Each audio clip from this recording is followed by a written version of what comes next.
Welcome to week 9. Obviously, at this stage, there's going to be people who are tired. That's okay.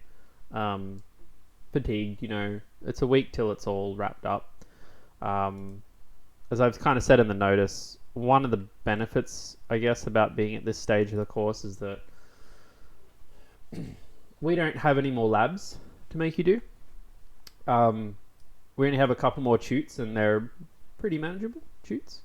The project has one final iteration, which it's like it's like literally like a quarter of the course or something in terms of marks. So it's pretty sizable, but we're at the tail end of the course, and the exam's 20%. And the good news too is that the way that we'll have to double check, but the way the project marks are going is that if the project marks are a little lower than we expect, then the exam won't be too hard. Like to some extent, the difficulty of the exam kind of depends on how the project goes, because we can't have too high marks overall. But we'll see how that goes. But things are okay. Like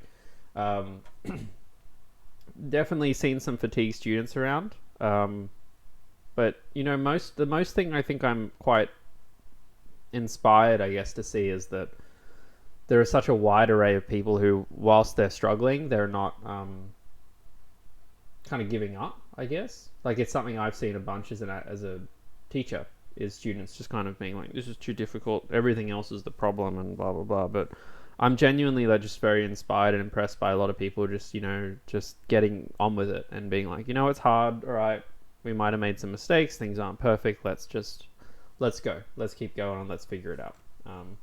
So just congrats broadly to people for that, which is awesome.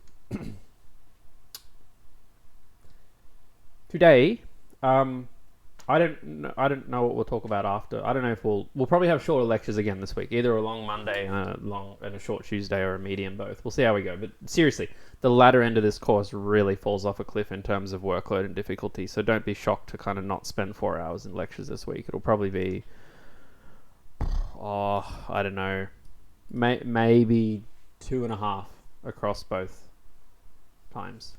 But let's talk about Auth. Auth is a topic. Auth means authentication or authorization. It's just a little play on words that are there. And this is a lecture that we used to do this really early on in the course. I think back in week 5 I used to do this. But what we decided was that whilst this is interesting, it's a really easy thing to kind of put later in terms of it's not blocking. It doesn't block your learning in other areas, which some other topics certainly did. So why we're talking about this, because it's essentially a security lecture. And we're talking about this because basic security is an important step of building software. And most of you won't go and become cybersecurity engineers or anything like that. But what you will all have in common is that whilst you might not work as one, you might work with one, or more importantly, having a really simple, I guess, literacy in this area is really important. And in fact, this is kind of like in high school. A bunch of you would have gone and learned chemistry or physics in high school, or biology, and whilst you never do much with it and you won't have a career in it, many of you, it's a very useful thing to have a basic knowledge in. And that's kind of why we're doing this in 1531. And in particular, we're going to be talking about 2 key elements here, which is authentication as a topic, and then authorization as a topic as well. And it's all really just about security. And it does tie into that kind of hash token part of iteration 3, which we will mostly talk about in detail. So firstly, authentication. Authentication is the process of verifying the identity of a user. It's really where the user gives you credentials, a username, password, something like that, and you decide, you figure out if it's really them. It's like, they're like, hi, I'm Hayden. And you look at some stuff and you go, okay, I think you're really Hayden. Or you go, no, I don't think so. I think you're lying to me. Or I can't, more specifically, maybe I can't be sure you're telling me the truth. There's a second topic, which is authorization. And authorization is the process of determining an authenticated user's access privileges. So it's less about verifying that you are who you say you are, and it's more about double checking what you can and can't do. So you could say that trying to figure out whether a user is a typical user or whether they're like an admin or something is really all about authorization, because you're trying to figure out what are they authorized to do. And you could put that in a sentence and say, I have authenticated Hayden and I have figured out that he is authorized to change channel names of any channel. You know, that would kind of be a complete sentence. But these are just two broad words that are worth you understanding. I've given some examples, but here, you know, authentication, checking if you have a username password for a valid Microsoft Teams account, and authorization might be for a valid Microsoft Teams account, checking if you're an admin or not, you know.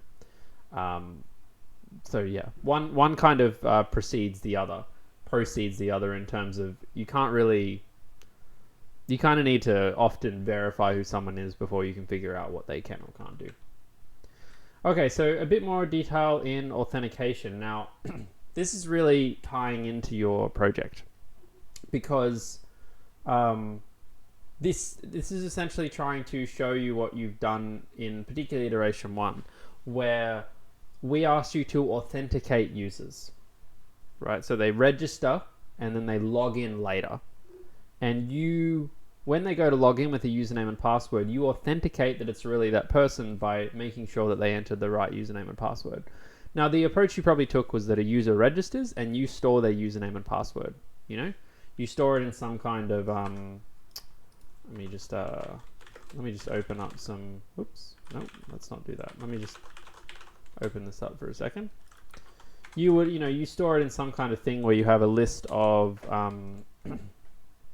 or maybe you have a dictionary full of users where that maybe their email is the key or something. This is not necessarily what you've done. ID is one, password is happy duck, like this, and you've probably got some data structure in your project that stores some things like that, right? When a user attempts to log in, what happens is that we compare the password they inputted against their stored password. So, if you look at some code, you would say, let's say this is like your data, for instance, and then someone say, I'm just pseudocoding this because you don't need to see real JavaScript to make sense of it. Let's say I have a function called like login, which takes a username and a password.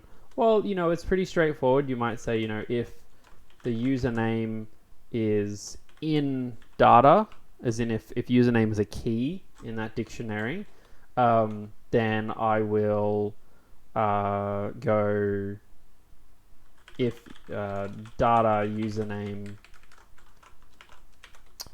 dot password equals password, like this. And in fact, let me just change these to be like input username, just so this is really clear.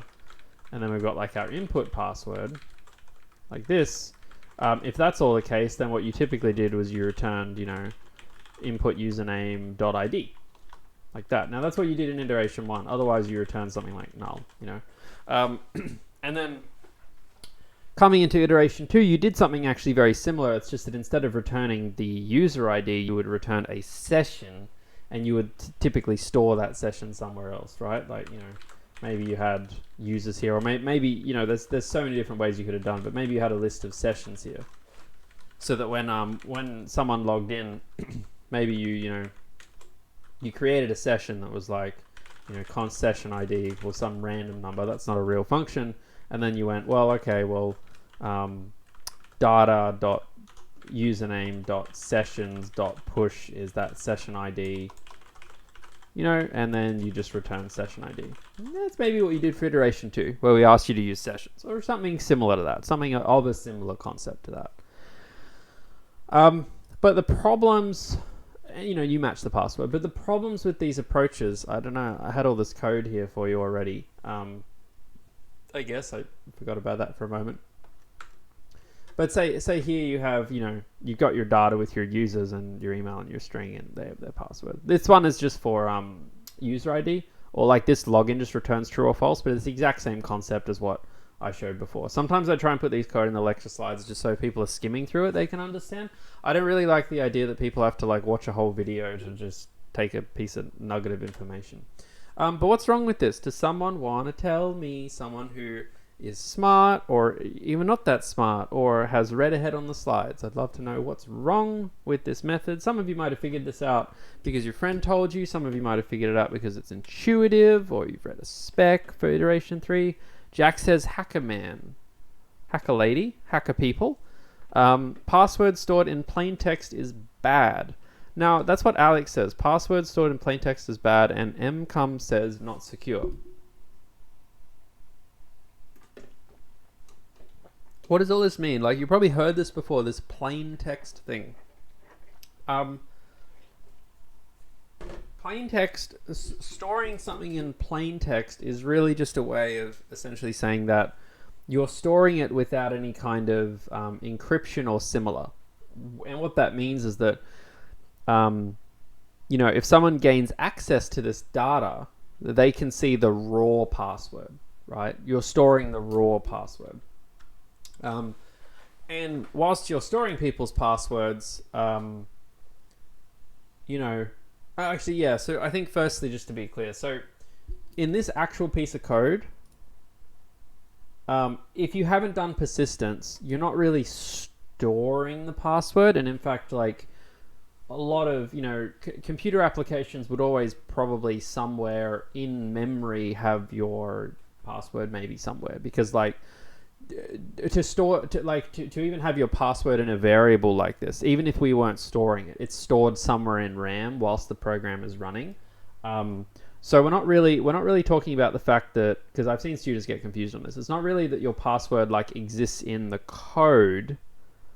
It's more that what exists in the code, which is in memory or RAM, is being probably in nearly all applications stored in a database, or in the case of the 1531 project, it's being stored in a file, you know, a really simple database. So, but we're storing people's passwords, and with persistence in iteration 2, that does mean that you have and you've seen it, you have a file somewhere on your computer, something .json, and it has passwords in it. You could open the file and it has passwords in it.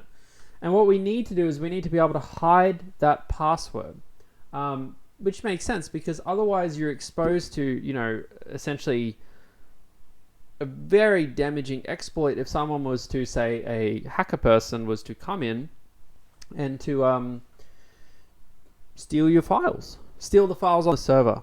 You know, so how do we create a system where the server can store passwords, sort of, and store them in a way that makes them hidden to some, like a hacker person, so that if a hacker person comes in, they can't get the passwords, but you as the server that's running, how can you still kind of use the passwords?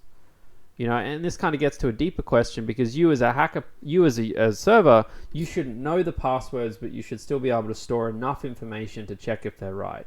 And this sounds like a bit of like a impossible problem if you're not familiar with the background, right? It's like, okay, like it's kind of, you know, if I said to you, you know, tell me your favorite color, and then you wrote it down and gave it to me. How do I take that note and do something to it such that I never actually know what your color is, but when I ask you what your favorite color is, I can tell you if you gave me the right answer?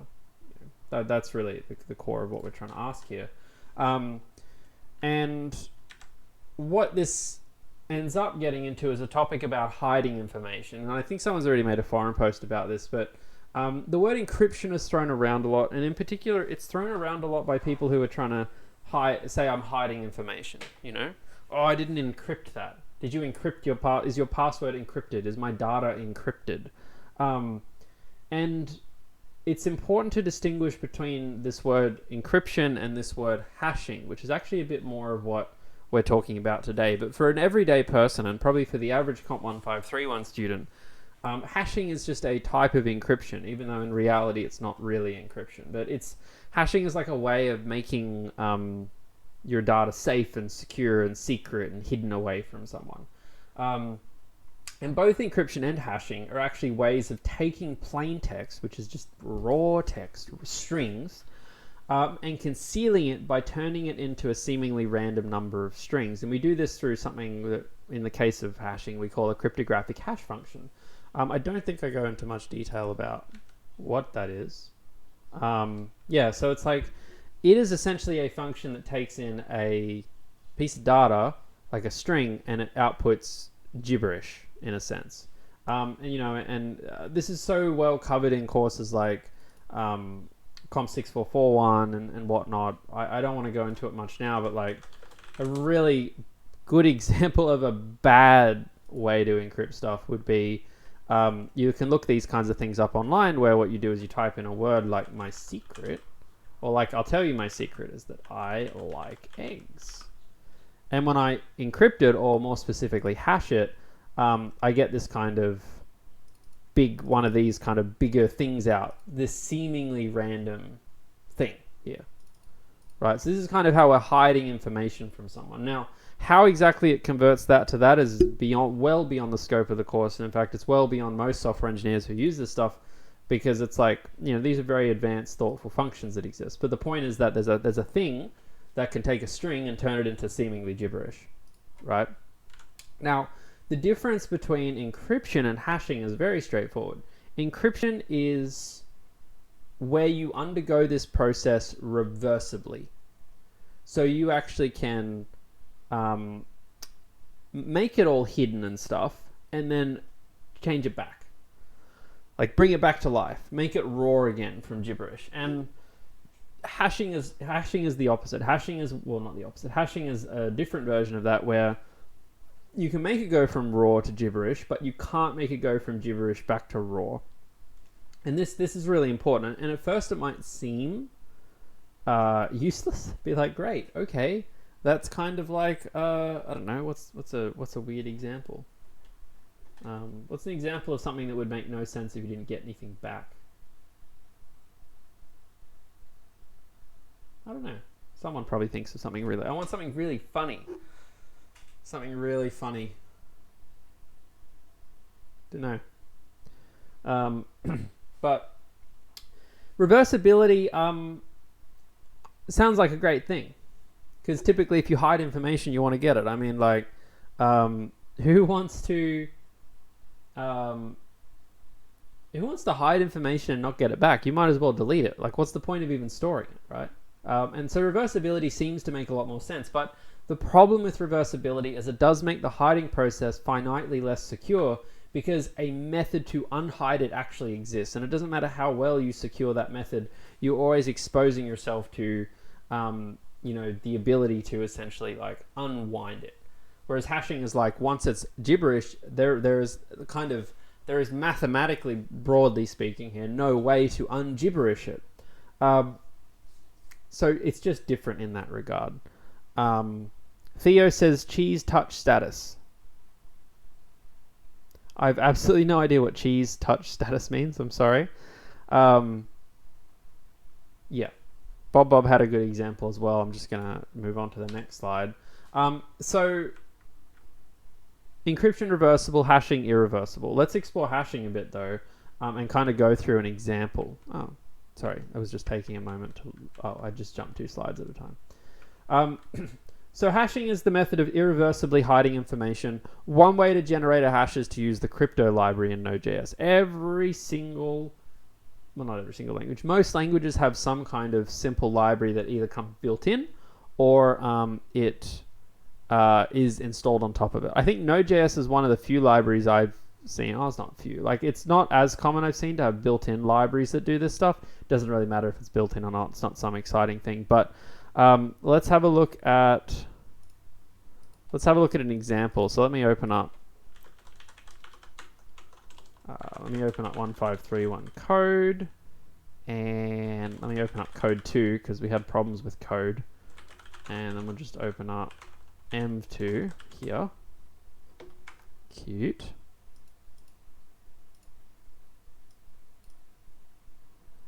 Easy. And now there's a particular file we want to look at together, which is 9.1 hash.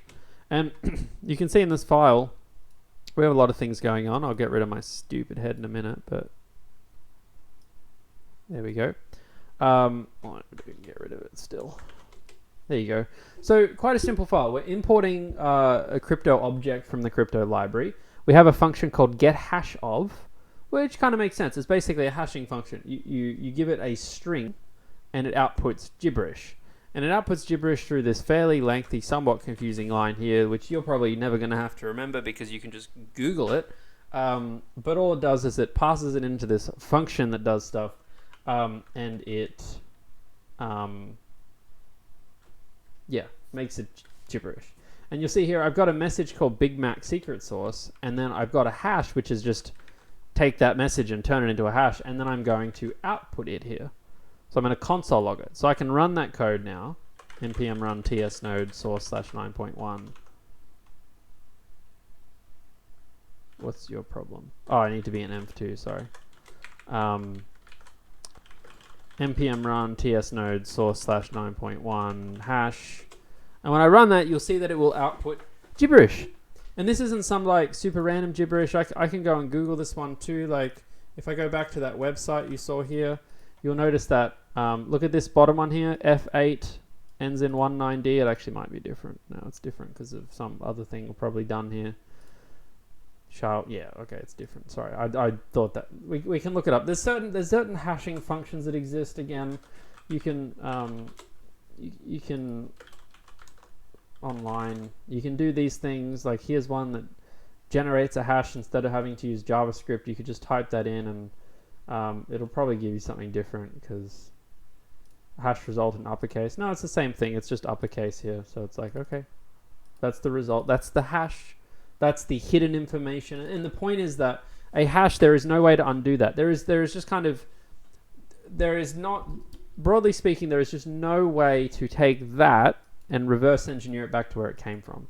And this is essentially a consequence of, discrete mathematics and cryptography, and it's nearly a maths thing more than a computing thing. And it's very interesting, and you can probably, UNSW used to have a course called Finite Mathematics, which went into this, but I'm sure there's newer courses. I know Thomas Britz does this kind of stuff. It's probably quite overkill for someone who's not interested in cryptography and cybersecurity in detail, but if you are, you should definitely try and check out some maths courses around it if you can. But the point is, we've got this hash thing here now, with that unique feature that you can't undo it. And the interesting thing about how we can apply this to our authentication is that and this is just one example of how we can solve this in iteration 3. But if we look at our previous code example, what we are, and this is the previous code example. Do you see how what we're doing here is that when someone logs in, they give us a password, right? And what we do is we go and check if that password matches the user's password, right? Data.users email, because, that user gave us a password and we just stored it. How would we do it differently using this hash function? Well, one way to do it differently is to import the hash function that you wrote, or you could just import from the crypto library itself. And then instead of, if you look here, see how here when we store the password, we're just storing the password outright, like we're just like in plain text here. Whereas if you have a look here, there's 2 lines of code that have changed, and it's really important and really interesting, and I've highlighted it here to be really clear, is that instead of storing the password, we hash it and store the hash.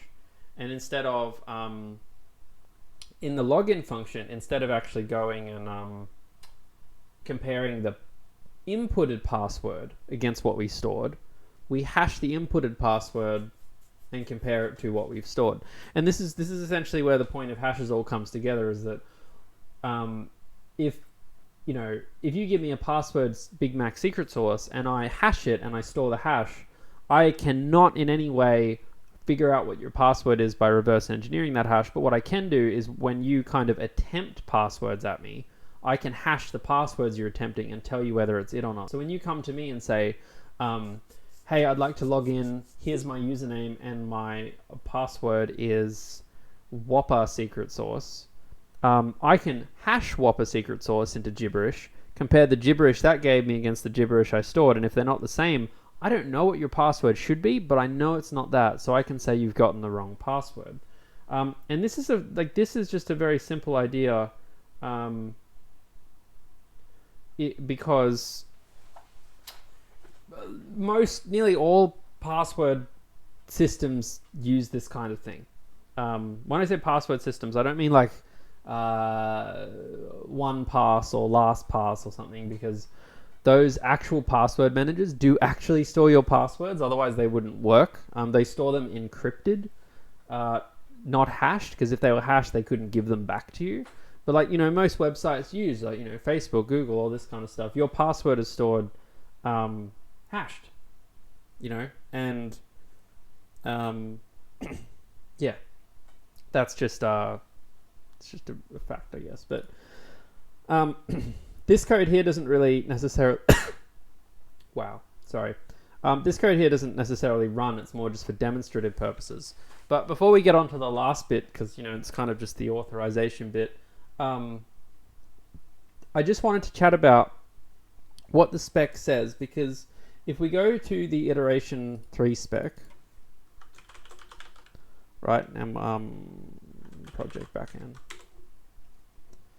right, if we come here, we have a look at hash, secure sessions and passwords. Passwords must be stored in an encrypted form. Now, yes, someone on the forum posted and said this should be hashed, and that's right. It should be stored in a hash form. I think I answered that question and just said, for your average kind of student, encrypted just means, like, when they think encrypted, they think gibberish hidden stuff. So we just kind of wrote that there to help people understand it. But yes, technically it's stored in a hashed form. And what it's saying is that you must hash your tokens in iteration 3 and pass them through a custom token HTTP header. Now, this is the first time we've added this to the spec, so I will concede that we will improve on some of the wording here. But there's all this HTTP header stuff aside, which we'll also talk about in a second.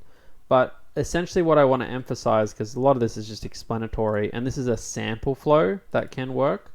But what I want to show is that if we look at a piece of code, like say 9.1 here, there are really two simple ways that you can go about this problem. And the first one here I want to show you is like,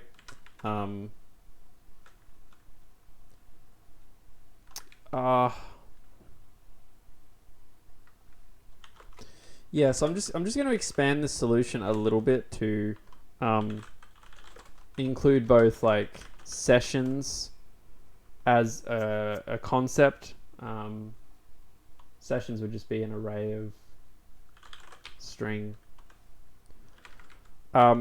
where here's my data, and each. So let's look at this code, right? So I've typed my data, so my data object looks a certain way, and I'm already getting an error about it apparently.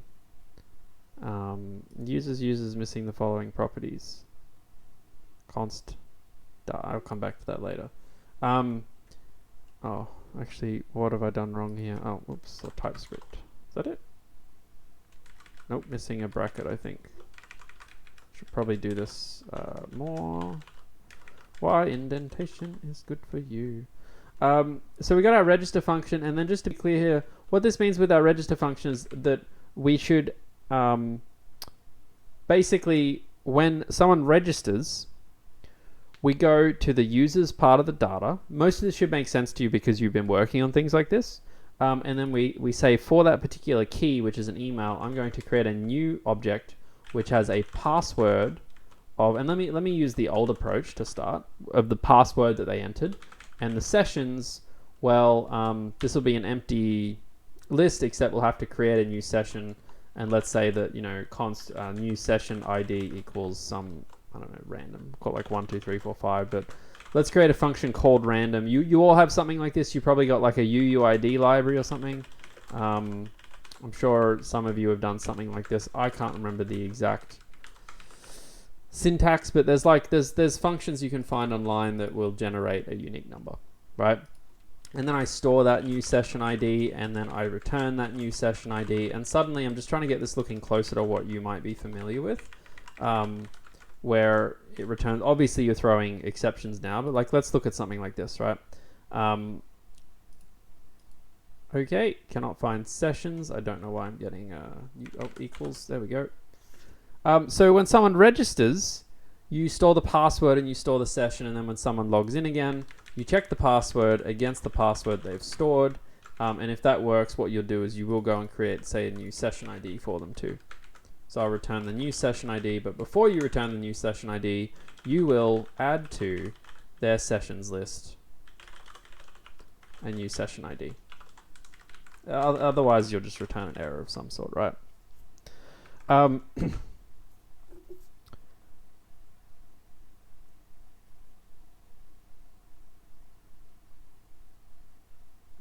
Sorry, I'm just reading something. So, register login. Now what happens if we add the hashing element here? Well, there's a couple things we can do. So what both register and login do right now is they both return a token. So input is email password. Now obviously your function takes in more, and the return is a token, which is a string. And both of these functions return a token.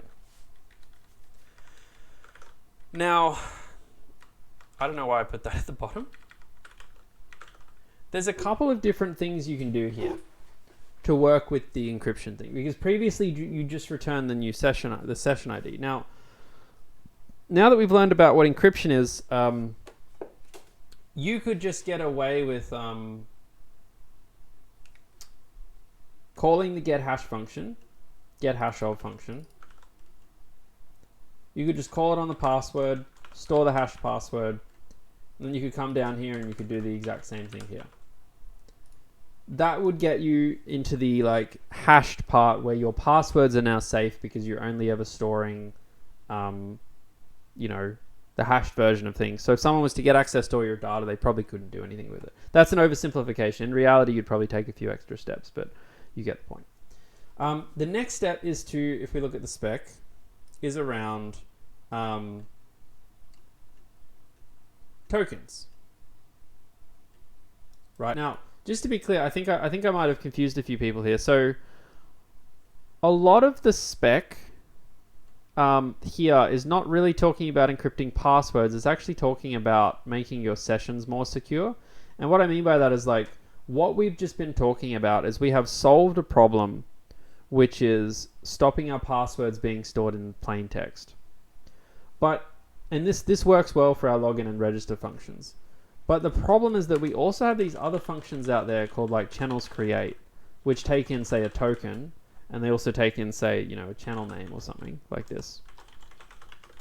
And what they do, as you know, is you probably have some function somewhere that's like, you know, user ID equals like get user ID from token. I'm sure you have some kind of function like that. And let's just for now assume that it always, you know, ID number, and it just always returns 1 or some crap like that. I don't know why I wrote string. Should be token. You know, it takes in a token and it gives you a user ID. Now, the problem with this approach is that you can kind of think about authentication not just as a username and password, but also as the token. Because in a way, when you call channels create and you pass it a token, need to make sure I haven't screwed myself over on these slides. We've changed this stuff around a bunch. Yeah, I haven't. Good. When you call a function with that token, you are essentially kind of telling it who you are. And in fact, you do the exact same thing with your SSH keys. When you add your SSH keys, every time you talk to GitLab, instead of sending a username and password, you're just sending your SSH key. You know, because like a username and password is no different to an SSH key. It's just information that identifies you as a person. And one of the problems is that you can kind of imagine if we are over here and we are, you know, we're like the login function. And what we do is we send to someone, we say, all right, let's, someone logged in successfully. So we did authenticate them. Good job. Excellent. So we send them a session ID, such as 9855. Then what happens is that person later on is like, hey, I really want to create a channel. So, you know, they call channels create and they pass in 9855 as a token, right? That's what you've probably done in iteration 2. You've passed the session ID as a token, and they go, oh, okay, I'm checking. Yep, okay, that session ID looks great. Thank you very much. I know it's you, Hayden, because I've got your session ID through the token. A token is just token doesn't mean anything necessarily as much as it's a way of saying, here is the string that contains the information we need to authenticate you. Okay, and that in this case it happens to be the session ID. But the problem with this approach, to an extent, is that you expose yourself to someone else being able to come out here and to just change your session ID. Let's say I want to be a sneaky little person. I'm like, you know what, 9855? What if I just change that to... What if I'm like a hacker person? I just change that to 9856. We're just going to guess that's the next person who logged in after me, right? Like, it depends on what your implementation is. Obviously, if it's a random number, you'll have to guess randomly. But most random numbers are still time-based. There's still a way to reasonably guess. So now I pass 9856, and suddenly I can create a channel not as Hayden anymore, but as, you know, someone in the chat. Alex. I can create it as Alex. And suddenly I have now kind of like hacked the thing, if you will. And this is something we want to try and prevent, because the problem is this really simple storage of tokens. What it exposes us to is essentially what you would call people tampering. Because you on a server, you send back a token, and then, you know, you get a new token. You get a token back yourself, and, you know, how do you know that someone didn't just change that to someone else's thing, right? Now, Alex asks a question, wouldn't a UUID element eliminate that problem? Quite possibly. Like, I will frankly tell you, I don't know enough about how a UUID is generated. Maybe there's sufficient randomness there as well. That's like when we call security by obscurity, which is basically, you know, can we hide enough information sufficiently? But if we go back to the spec here and we look at this, I just don't know how UUID is generated. I wouldn't want to comment.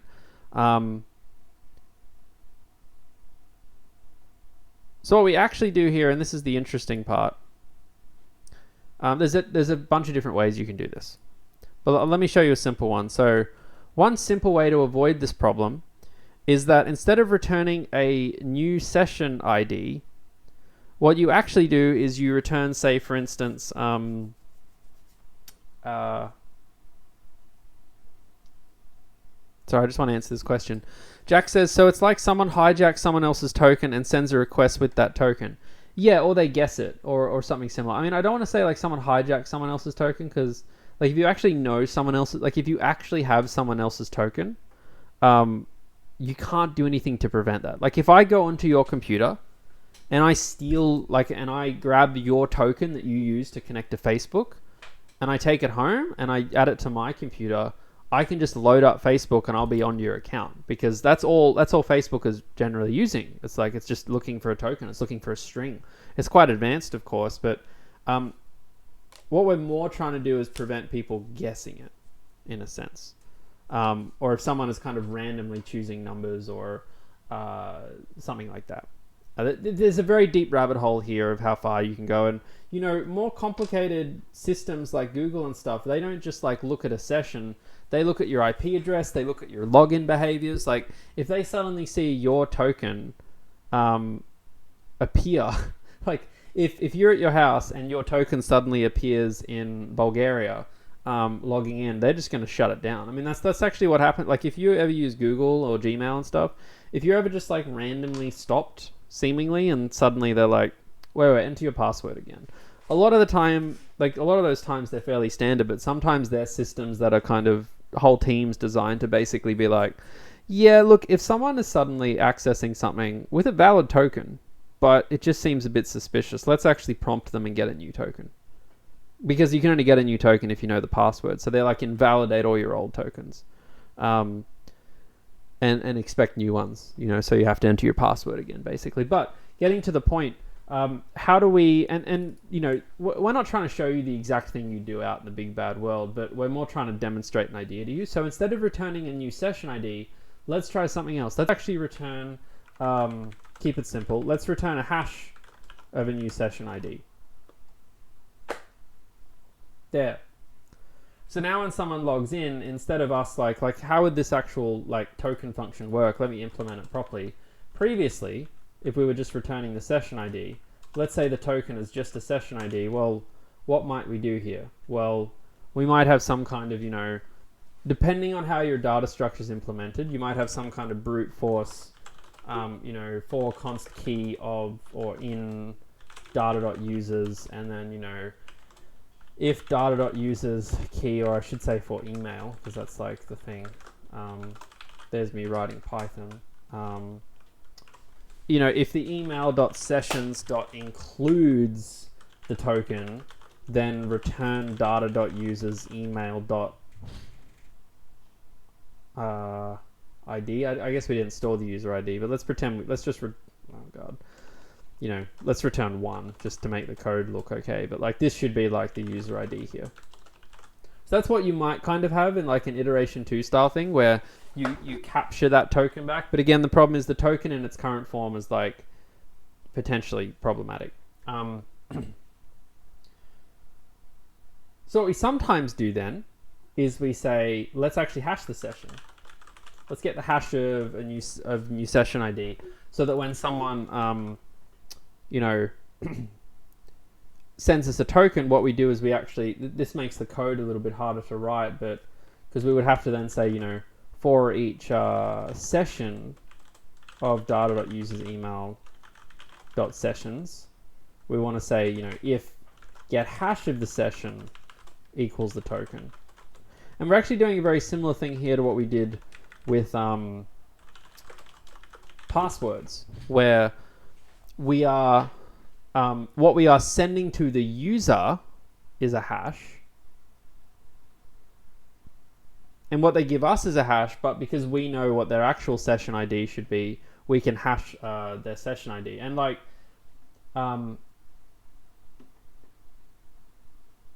there's a bunch of different approaches you can take here, and they're all kind of not ideal because they're very simplified. So that's my brain melting because we haven't kind of pushed students down this route before. We used to make them do something that was like a lot more abstract, which I don't think was as in the spirit of computer science. So this one's a bit more like hands-on, but this kind of thing like sort of works where it's like, okay, you like say you hash the session, and then you store all the sessions. So then when someone goes to log in, you go through every session, you hash every session and compare it to the token. And it's like, okay, I found a match. It must be that user. Now, the problem with approaches like this still is that before we were trying to prevent a situation where someone had like a session ID, like 123. And then someone else comes along and just changes it to 124 and sends that instead. They send you sneaky data. But the problem with a simple hash like this is that previously, I just had to change, say 9855 to 9856. But the thing is, if you're using a simple hash, like just this standard one, then the problem is someone's just going to hash session IDs randomly. And instead of sending 9856, they're just going to send a hash of 9856 or different hashes of 9856 because they'll just, you know what I mean? So there's a second element here which we layer on top, which is often that when we hash strings, sometimes we attach this like extra component to it that no one is ever capable of knowing. And we call them salts or secrets, but a really easy way to do this is like if I go and create, say, a secret variable and I call it Mayday Heyday or something like this, what you actually do is that when you generate the hash for that session ID, you actually kind of attach that to the end or something like this. Oops. And similarly, when you hash the input, you hash all the sessions, you do the exact same thing. And the benefit of this is, basically what this means is that it's very hard to kind of think through this without spending a lot of time on it. And I'm aware that there's going to be a handful of students who are a bit kind of murky about the concepts overall, but what this basically means is that someone can't come along and necessarily reverse engineer your hashes. And again, without going into a very deep, dark topic on this stuff, there are people out there who basically write programs, that'll do things like say, for I equals 0, I less than a million, I plus plus, and then they'll just say, console log I and get hash of I. And they'll literally just go and like, say for all those string numbers like 9855, they'll just go and generate all the different strings and all the different hashes that exist. And they'll keep like a logbook of these things, and they'll use that to kind of, if they see a hash, they can figure out your password and stuff like that. But if I just go to some of these questions, Alex says, how would a user get their token or input a specific token if they never directly interact with the backend? So I don't know if I fully understand the question, because you are still sending the user a token, because when they log in, this is you sending them a token. It's just that the token might have more obscured information in it instead of information that is obvious. So they still get a token. It's not that it's just that the token is not literally a session ID. It's an obscured version of the session ID, such as a hash of it. So that, because again, token is just the thing that the client or front end stores to identify itself, that it passes back to you. It could be a user ID in iteration 1, it could be a session ID in iteration 2, or in iteration 3, it'll be some kind of hashed element, which makes it kind of much harder to understand what's going on. Patrice says, is it like duality for returning the plain text and hash the received plain text? One sec. Is it like a duality for returning the plain token and hash the received plain token to compare with the hashed one stored in the data struct? I believe the answer is yes to that. Sean says, so does if someone's password is password, would the hash always be the same? So hypothetically, if two users were to have the same password, would they have the exact hashed password? This is getting into a really, a much kind of deeper conversation here. But the short answer is that we do things like I've done here with this like little extra secret, so that if people do put in dumb passwords that are really easily guessable and people have already kind of logged manually, then by kind of adding extra stuff to it that no one knows what it is, we kind of make those hashes more obscure because they're coming from source words or source strings that are less common and frequent. But to your question about, would the hash always be the same if two users entered the same password? Depending on how the structure is set up, yes, that is quite possible. There's no reason that they can't have the same hash necessarily, and that's only dangerous if your system does something really stupid, like lets a user log in by hashing their password and looking up the first hash you see or something. Because in reality, you should have a login system like we have here, which is that it goes through all the emails first and it matches the email, and then it only looks at the password of that email account.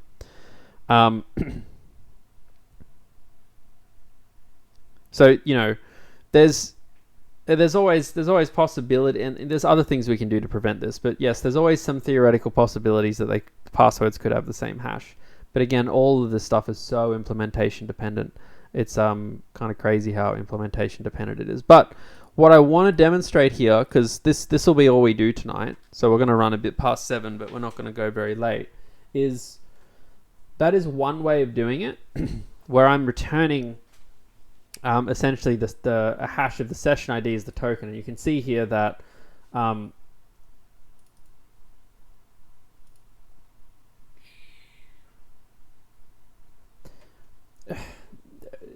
I take responsibility for how the spec is worded.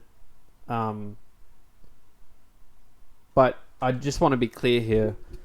Token is sometimes thrown around as the session ID, because in iteration 2, token was the session ID. By the way, most of this is just like examples and stuff. Like, all we're really asking you to do is to just make sure that you're...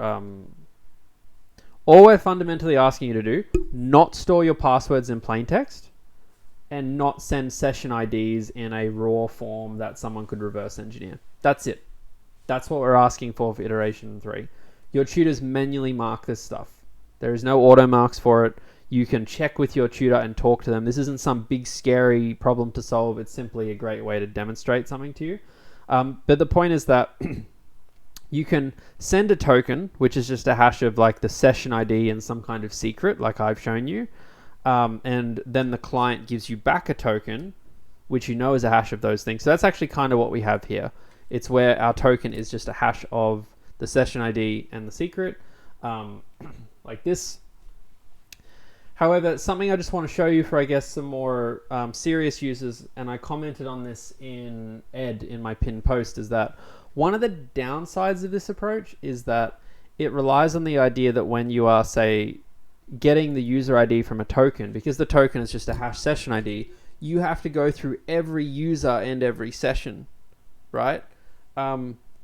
Which isn't very good necessarily. It can be a little clunky because now you're assuming that tokens will never collide. It's also bad because it's like more costly in performance.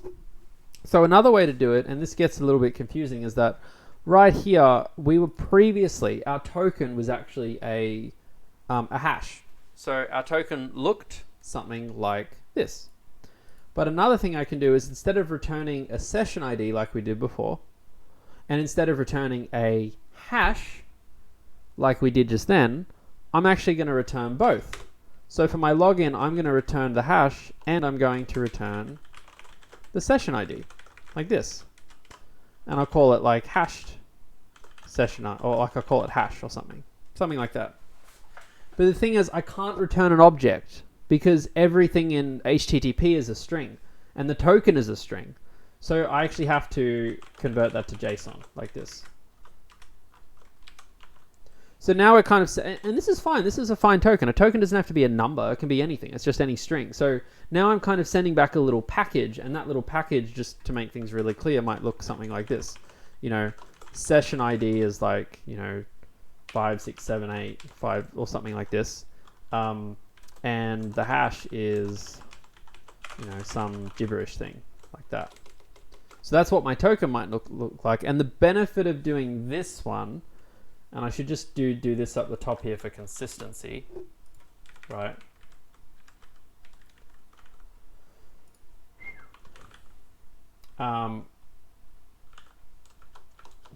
Because register needs to do the same thing. The benefit of doing this is that, or I could actually store more information in there if I wanted to, right? Like, let's even store their freaking email. So yeah, I'll just store their email like this. The benefit of this is that what you can do now, and some of you might have done this in iteration too. You might have sent the token as not just the session ID, but you might have sent it as the user ID and the session ID, because that can make it quicker to look things up. Because you'll see now, when I get my token, obviously I have to, JSON.parse token. I have to break it up. But now what I can say is, well, if email is in data.users, okay, check that particular key of the dictionary. Or data.email, or in fact, let's just destructure this properly. Email, session ID, and hash. So if email's in data.users, now what I do is say I check if the session ID is in the session ID list. So now I say, well, if data.users for that email .sessions.includes a session ID, right? Then we think we've found the right user, sort of, right? Like maybe, but we're not doing anything with the hash yet. So what I've just done here, you could mostly have done with iteration 2, where you just store the user ID and the session ID in the token, so that when you get the token back, you look at it and you say, okay, this user, this session, yep, we found it, it exists. But this is where the benefit is of using the hashes, because this is all getting a bit heady. I'm sorry if it is heady. Is that we need to do one last check, and it's the tamper-proof check. Because think about this. What could have happened is that I could have sent you a token. Forget the hash for a second. I could have sent you a token with a user ID of 10, a session ID of 9876. Cool. Someone comes along still, and they go, I'm just gonna hijack this or something. Grab some random thing, or like, they're like, actually I'd like to be user 11, and I'm just gonna guess that their session is like 9888 or something. It's like, cool, easy. So they go and send that to you, and you find the user and you find the session, but you need to check that it hasn't been tampered with. So what we do here is we simply check, well, hey, is the hash that they gave us equal to the get hash of the session ID plus the secret. And then if that's true, we return, the user ID.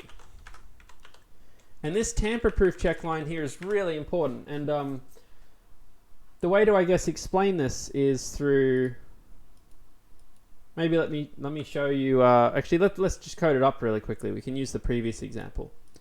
So let's look at our 9.1 hash here, and I can really convey this. So let's say your message, it's called a message, but let's say your data here.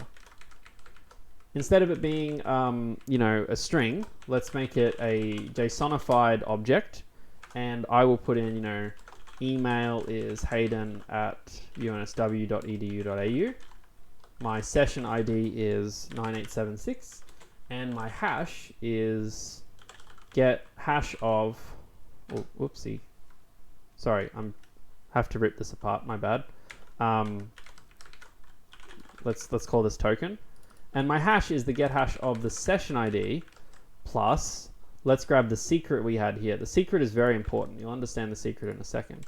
So the secret's only on the server. No user understands what the secret is, but let's call it, you've got your session ID, const session ID equals 9876. It is your session ID dot toString plus secret. Now let's see what this prints out. What's it complaining about? It's just angry for no reason. Okay. npm run ts node source/9.1 hash. So you'll see that we'll get a hash here. Oops. Ooh. Oh, did I really screw that up? That's just stupid. You'll see that we'll get the package. This is the token. This is the token in this case. It is a JSON object with, email, session ID, and a hash like this. Now the cool thing here is that if someone comes along, if someone comes along and say changes the session ID from like 9876 or like whatever to something else, they will not be able to generate the correct hash. Because let's say that someone does come along with, say, for instance, a different email address, like blah@unsw.edu.au, and a session ID of like 9888, let's call this like tampered data. So you think, I know how this works. There's my email, there's my session ID, and they think, well, they're like, I don't know, maybe I'll just send the same hash back and hope for the best. So they've seen this data, they think they're smart, they copy this, they put the hash here, right? And then they go, great, I'm now going to send this as a token, right? So this is the data they got back. So this is like, let's say it's like data that hacker got while logged in as themselves. Makes sense. They reverse engineered the structure and changed the email and session ID, but had no idea what to do with the hash. So they left it alone. But then what happens is on our back end, when we go and take their token, because this is a token they've sent us, right? Like, imagine that this is the token they've sent us. And let me just console log that one, tampered data.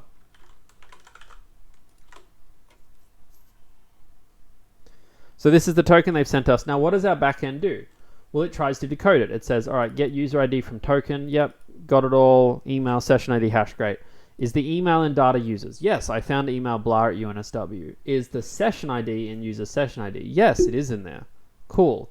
Then the next check. Is the hash here, this one, equal to the hash of the session ID plus the secret?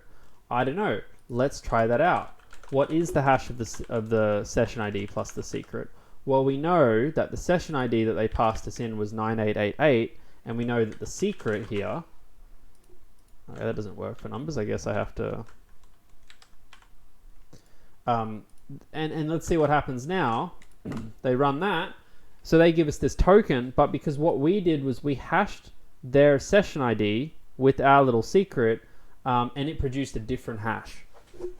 So we look at the hash that we generated as part of this function, and it doesn't match. So this line here kind of stops them tampering with it, because without that secret string, it's just not possible for them to generate the correct hash. It just doesn't exist because they don't know what the input is. Do you know what I mean? Like, even though they have the session ID and they could hash it, everyone has access to a computer, they could hash it. They don't have that secret part. They don't have that other part that's used to kind of make the input string special. And Alex's question, so if they knew the secret, they could generate the hash themselves. Yes, and that's why, you know, most production systems have lots of these kinds of secrets lying around. Maybe not lots, but they have some of these kinds of secrets lying around, either in environment variables or in the database, potentially, depending on what it is. And they're very important to get right, you know, and they're very important to keep secure as well. So, I mean, on any production server, there's always going to be stuff that is sensitive that you're hiding from someone. You can't make everything perfect. You're always hiding something. So, but the point is that we're hiding the secret from people, but they don't have access to the server. And we're setting up a system like this whereby we're sending them tamper-proof data. So, in summary, on authentication, hashing is a way of hiding information, one way. That's very powerful for hiding information that you never actually need to know what it is. In the case of passwords, which is our first application, we hash passwords to store them, to hide the information from us, because we don't need them. We only need to hash what we get given and compare the hashes. And for tokens, what we did was we either hashed the session ID or and gave it back to our user, or we did something I've done here where we hash the session ID, but we give back to the user the hash and all the other data, and we use this as a way to try and verify what they've given us. All this kind of stuff works, and it basically just kind of protects us from hackers in a very large sense. But honestly, most of the code for this we've either given you or it's written up in the lecture. You don't have to do a lot. It's really not meant to be a hard part of iteration 3. It's actually meant to be interesting and make you think more than anything. Make you really go, okay, I think I understand what this space is. I understand how you have to think when you approach this space. Good, noted. Maybe I have a personal interest in it.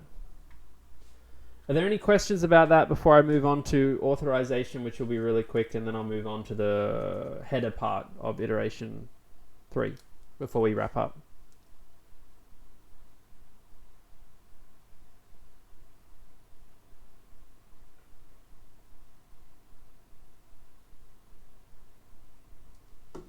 I'll give you like 20 seconds.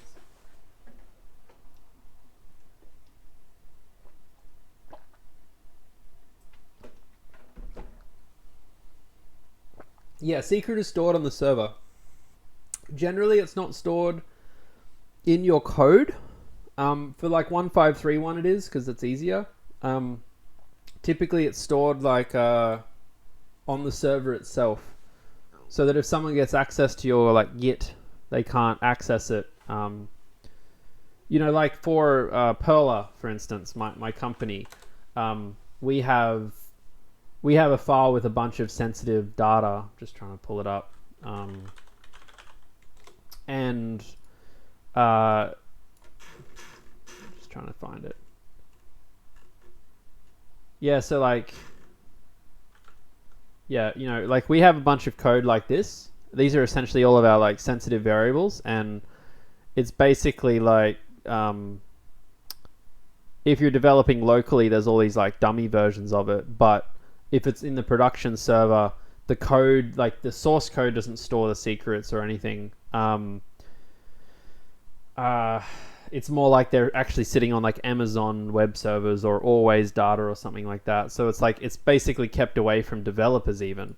And the only people that really have access to them are typically the people who are doing the DevOps part and actually managing the deployment. Like in our company, only 2 people have access to the production secrets if they wanted them, which are myself and my senior engineer. So, yeah. Anyway, let me keep moving on to wrap this up and then talk about the rest of iteration 3. So the last thing is authorization is a much simpler topic. It's really just about just deciding if you have the appropriate permissions. Is a user a member or an admin? That's the example I gave you before. That's really what authorization is about. You could imagine that, more advanced systems have certain levels of authorization, like user, member, editor, author, super user, group member, like all of that kind of stuff. It's not really a topic with much technical depth. It's more just a concept. Authorization is about what permissions do you have? What are you able to do? What is an authenticated person able to do? Now, to the last thing, with iteration 3, as part of this, all the stuff I've told you about is really just changing what the token is, right? So there's 2 parts to 6.9. The first part is changing what the token is and the securing of the password, which I've just shared through this lecture. The second part, though, is changing where the token is passed through and how it's sent. And for that, I'm going to go back to a previous example. We'll go and have a look at one of our servers here. And we'll go and play around with something like this. So I'm jumping way back to like 4.2 here. Now, let's imagine for a second that we're doing what you've been doing in iteration 2, which is that you might have a GET request. And in that GET request, for instance, and let's rename this one channels or something, GET channels. You might have in that GET request something like this. You say token equals request.query.token, right? And let's just console log the token, for instance, and it can just, message, hi, thanks for sending out. It doesn't really matter. But the point is, this is how you're capturing the token. And if I open up Chrome for a second, and in particular I open up Advanced REST Client. Just want to make this smaller. Perfect. How do I open apps? Apps, ARC, yay. So let's say I open up Advanced REST Client here. Let's actually first go and run the server. It's running on port 3001. So, npm run ts node source/4.2 crud. Oops. .ts. So here's my server over here running on port 3001. And now if we go and call it, and we call it on /channels, you'll notice that it will work, but it prints undefined because in my code it couldn't find token, right? So I now need to actually pass it in the URL and be like, token equals, some hash or something, right? Or whatever. And now when I run it, you'll see that we did actually capture the hash. This is kind of how you've been doing things so far. What we're asking you to do differently in iteration 3 is actually really, really, really simple. In iteration 3, when you here in your register function or something, register or login, when you send a token back to the client, so let's imagine that this is the client server line, and everything up here is server and everything down here is client. When you send it back here, you send it to the client completely normally, but when the client sends it back to you for, say, a route like /channels, what the client is going to do in iteration 3, or what the front end will do, is that instead of actually sending it to you via the URL, via the query, it will send it to you through the headers. And the headers are a part, it's very easy in the code as well, but the headers are a part of the request, which basically, let me add insert header set. Ooh, that's not what I wanted. Oh, here it is. Sorry, yeah. We've already talked about headers because we did things like content type as JSON and stuff, but I can add another header that's token, and then I can add this. Okay, and now, very simple, all I have to do is change my code, and instead of saying request.query.token, I say request.headers.token. And now when I restart my server, you'll see that that information is still captured perfectly fine. Really interesting, right? It's like, it's the same thing, it's just, instead of putting it in the URL, we're putting it in a header. So for get and delete methods, instead of putting it in the URL, we put it in the header. And for post and put methods, instead of putting it in the body, we put it in the header. So really, really, really simple transition. And for the testing code, here, it's also quite simple because, as you might know, I don't think you had to do much here.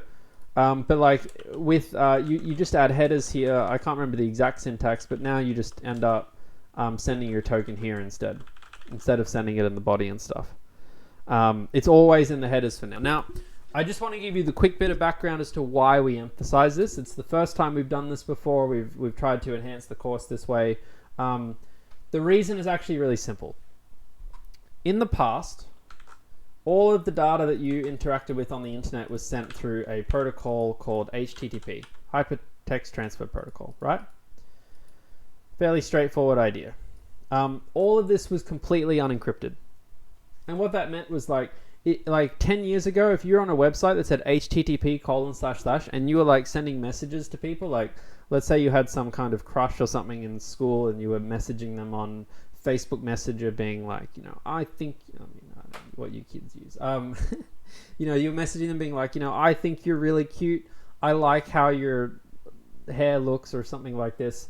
All of that text was being sent basically just as raw packets, like it is with your work, from your computer to your home router to like Telstra or whoever you're with to like TPG, whoever you're friends with, to their home router to their home computer, and anyone in that trail of signal was able to actually see the data you were sending, like just see it.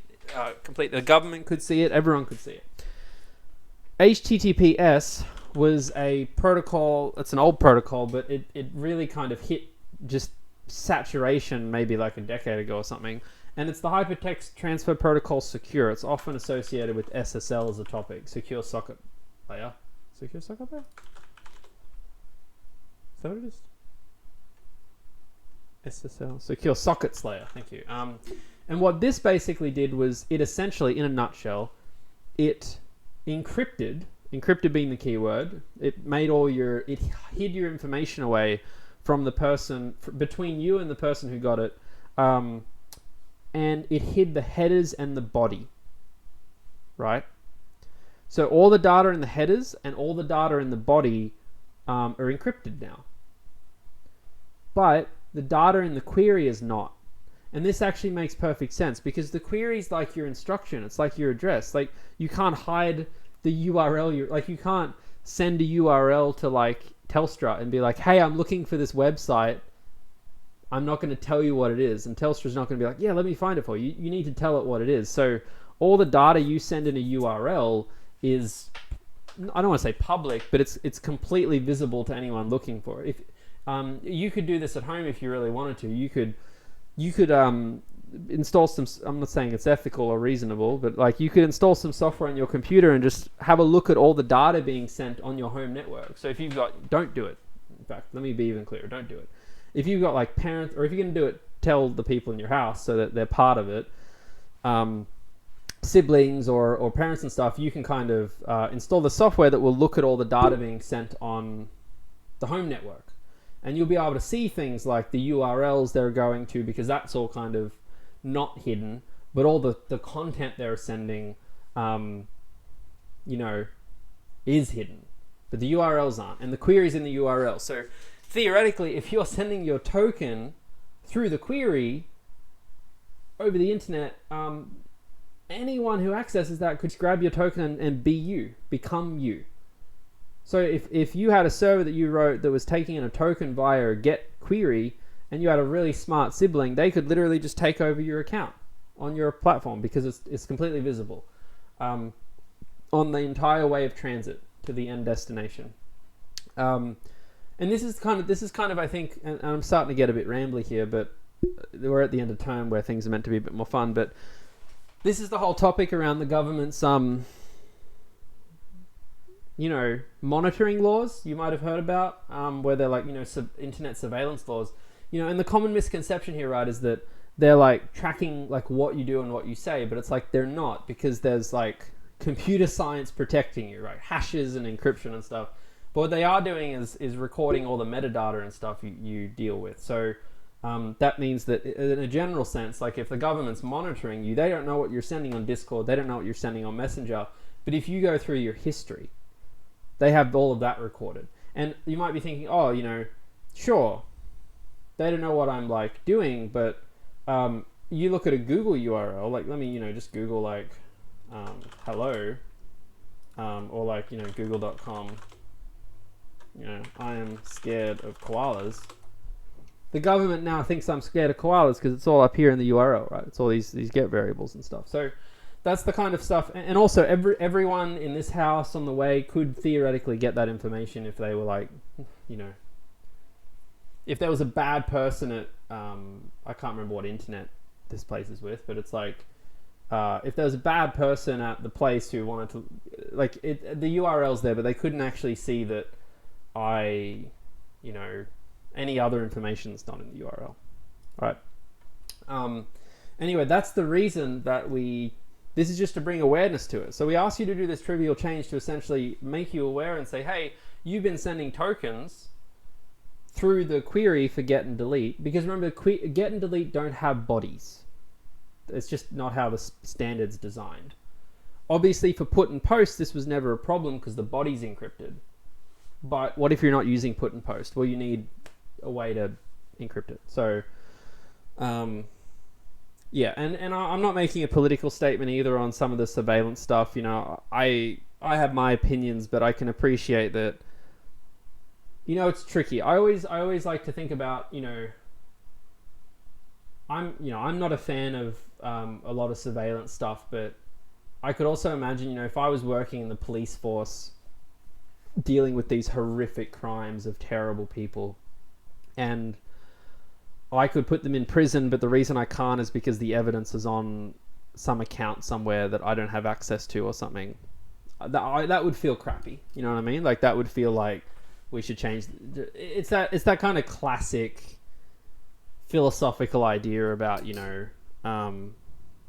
the more individual you surveil and take away their privacy, the more bad things you can theoretically prevent. And it's all a big waffle. Go read into it. I think it's actually one of like the few social responsibility things you should pay attention to in your life, in terms of like, if you're going to get engaged with some political topic, particularly as young computer scientists, then it probably makes sense to get involved with something to do with, net neutrality or mass surveillance or something. But anyway, point is, back to it. Hashing good. Hash passwords. Hash something in your token. Hash your entire token or in your token or something. And that will help tamper-proof stuff and put stuff in headers. Arguably, the header thing's really important because it stops people who are sniffing your traffic, who are like looking at what you do, being able to just take over your account. Cool. That's it for tonight. Are there any last questions before we wrap up? I'll give you 30 seconds to ask your question if you're watching in real time.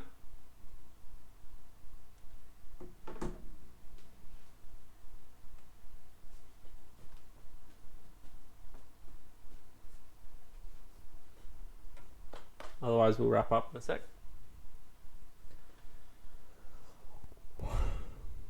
Jack says, is the front end handling the token after we generate them? Yes, so I just want to reiterate. For iteration 3, you still provide the front end, register and login still give a token back in the return statement, just like normal. It's just that where the front end sends it is different. So that means that when you're using ARC, where you send the token will be different. When you're writing your tests, where you send the token will be different. And for your function that it takes in the token, where it gets it from will be different, which is just the headers instead of the query or the body. It actually makes it easier because now every request can get it from the header, as opposed to kind of having to get some from the query and some from the body and stuff like that. Okay, I gave everyone 30 seconds to ask your questions, so if you were lingering around, we'll have to defer it to the forum. Had a lot of fun with everyone tonight. It's a bit of a tough topic to get conceptually. When you get it, you're like, oh, this is easy as anything. So, sit on it for a bit and talk to your team. It's a really easy thing to figure out together. Again, we've got a lot of short weeks this week. A short lecture tomorrow. We'll only have one lecture next week. No more labs. Again, The pressure's coming off. We're on the way down. I know everyone's fatigued, but we're on the way down. So look after yourself. We'll look after you. All of that. Have a great evening. Thank you.